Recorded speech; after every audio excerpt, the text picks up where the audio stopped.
Hey guys, welcome to Bonnie's Mind with your girl Siobhan.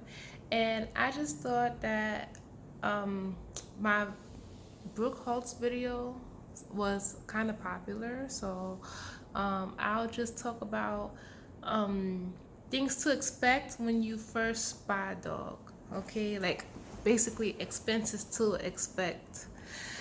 Things that that I wasn't fully aware of or fully like knowledgeable about when I first bought my dog and that I wish I knew.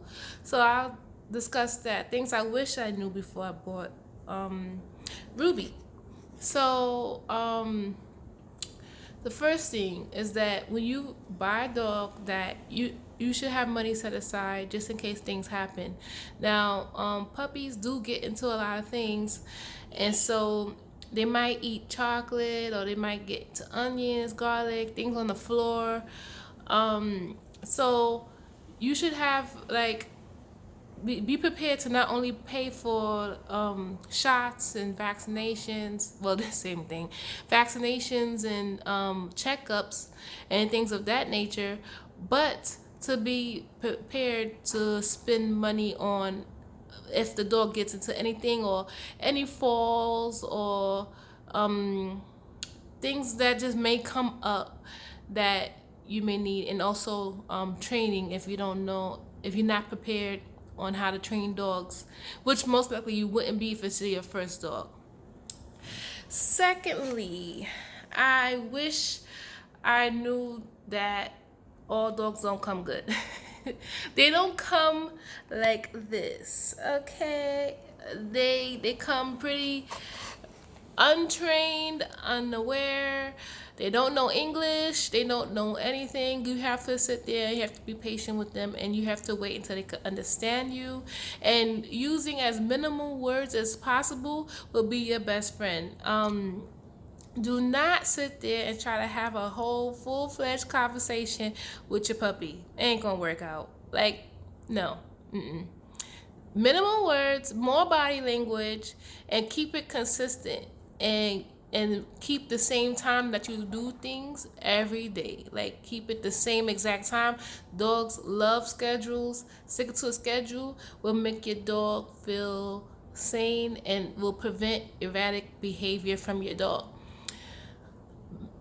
Thirdly, make sure your puppy is tired, okay? A tired puppy is a good puppy. So, what I mean by that is, because people always ask me, why are your dogs always so good? Like, look at them now. Look, both of them tired, tired. I make sure that they are tired at all times. So, I walk them. Now, with Yorkies, you don't have to walk them that far or that long. I walk them for like 15 minutes, sometimes 30 minutes if I feel like they're acting up.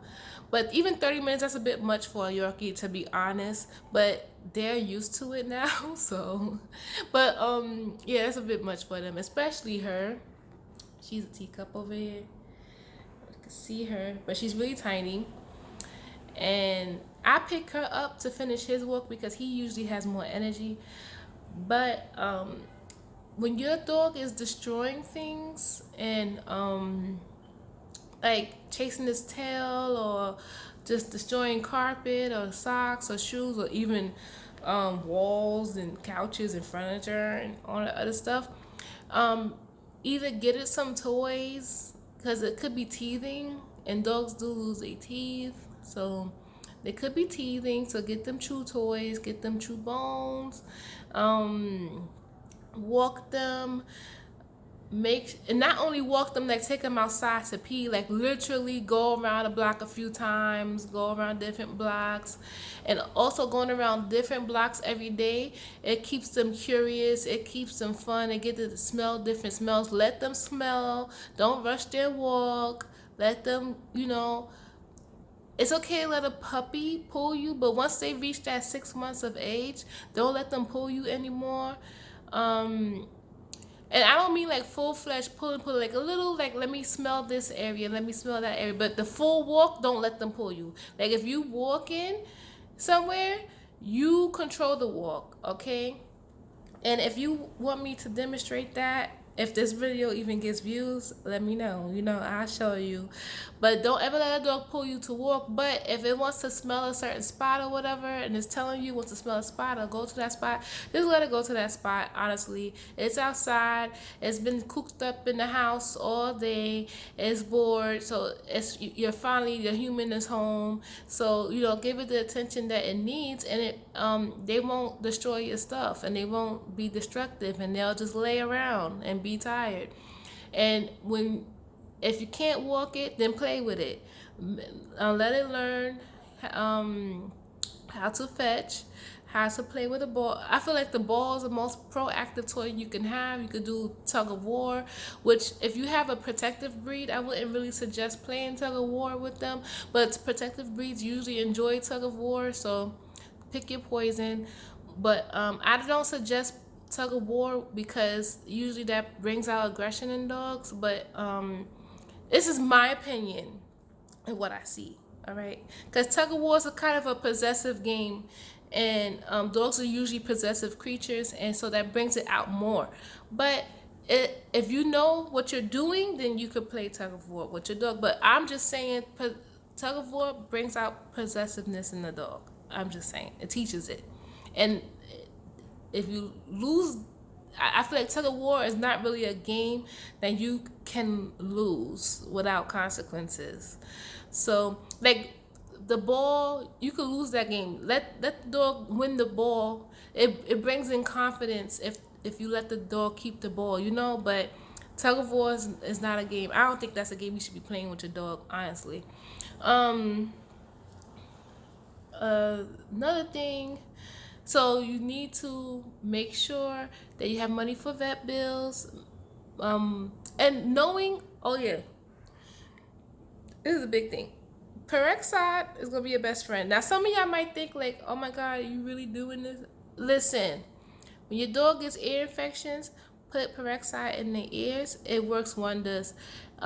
Giving your dog peroxide after it's ingested toxic things. Now, this is only going to work if you just saw your dog do it. Now, if you come home and your dog's laying on the floor, take it to the vet. But if you are literally watching your dog and you literally see your dog eat something from off the floor that it could possibly kill them, what you do is you take like a little teaspoon of peroxide and let them like basically force them to drink it, and then they'll throw up in like 3 to 5 minutes. They'll throw everything up.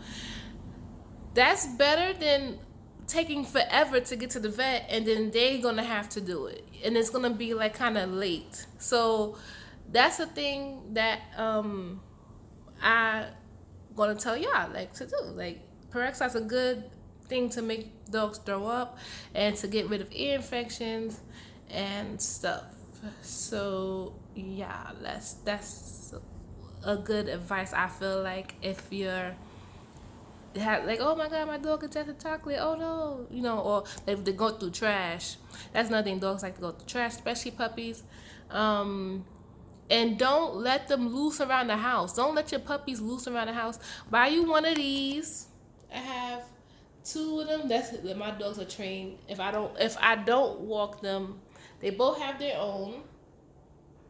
See, that's Jade's, that's Ruby's, and when I'm gone, I put them in here. But when I'm here, they're free. Okay. But if I walk them and they're tired, I see that they're really tired, then I leave them out. Cause I know when they're tired, they're not they're not gonna move. So basically when I exercise them, that I leave them out. But today is raining. It's Labor Day and it's raining, you guys. So, and my dogs don't like the rain, so I don't walk them in the rain. And she actually refuses to walk in the rain, so I don't walk them when it's raining. So they just gonna have to deal with the mats today, and I'm gonna play with them so they could be tired before I go to work. But yeah, that's how I deal with my dogs, and hopefully that is a good tip for you when you trying to purchase your new dog. And also looking up your breeders and looking up where they get their dogs, and knowing what to look for, having an idea of what you want, having an idea of what temperament you want and what temperament you need to balance yours. It's also good because some things that people find cute as a puppy actually is dominant behavior.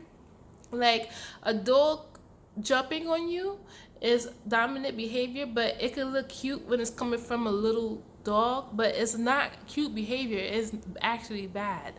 Another thing is a dog barking. If a dog is barking at you, that usually is because you're not listening to its body language. If a dog feel like it has to bark at you to communicate with you, then you're not listening to it. And usually dogs don't use barking as a first line of communication anyway. So if they are barking at you, you're really not paying attention to what it need. Cause my dogs communicate with me all the time without barking. They'll look at something and look at me and look at it and look at me, or they'll walk to the door, look at me, and they'll walk to the kitchen cabinet, look at me, and keep on, and they'll tap me and go to the cabinet. Like they communicate with you without barking, but if they stand there like looking, staring at you and barking, and then you did not pay attention to the other cues that it was basically trying to cue to you. So pay attention to your dog and learn how to pay attention to your dog. Another thing about temperament. Okay, so if a dog hovers over you, don't let a dog hover over you. That is also dominant, which is like when they stand. When they stand, they two paws on you and just stand over you. Don't let them stand on you. Even little dogs, never let a dog stand on you. Don't let a dog pee on you, poop on you, of course, but people, I don't know if people know this. Even puppies know better. It's a sign of disrespect. Don't let what else is dominant behavior? Of course, humping. People, you should understand that humping is bad. What else? Don't let dogs protest. Don't let dogs win protests at all, ever. Don't let dogs be aggressive or possessive over things. And if you tell it what to do, make sure you've always followed through. Don't ever let a dog win not listening to you as well. And that's all I have for puppy. Yeah, things I knew when before I bought a dog. I think I covered everything. I didn't take any notes. This is just off top of my head. And if anything else come to mind, then I'll just make another video. I'm sure I'm gonna watch this video and be like, oh my god. But if you like my content, then subscribe. It's free. If you made it this far in the video, you might as well subscribe. And I'll talk to you later. Okay, bye.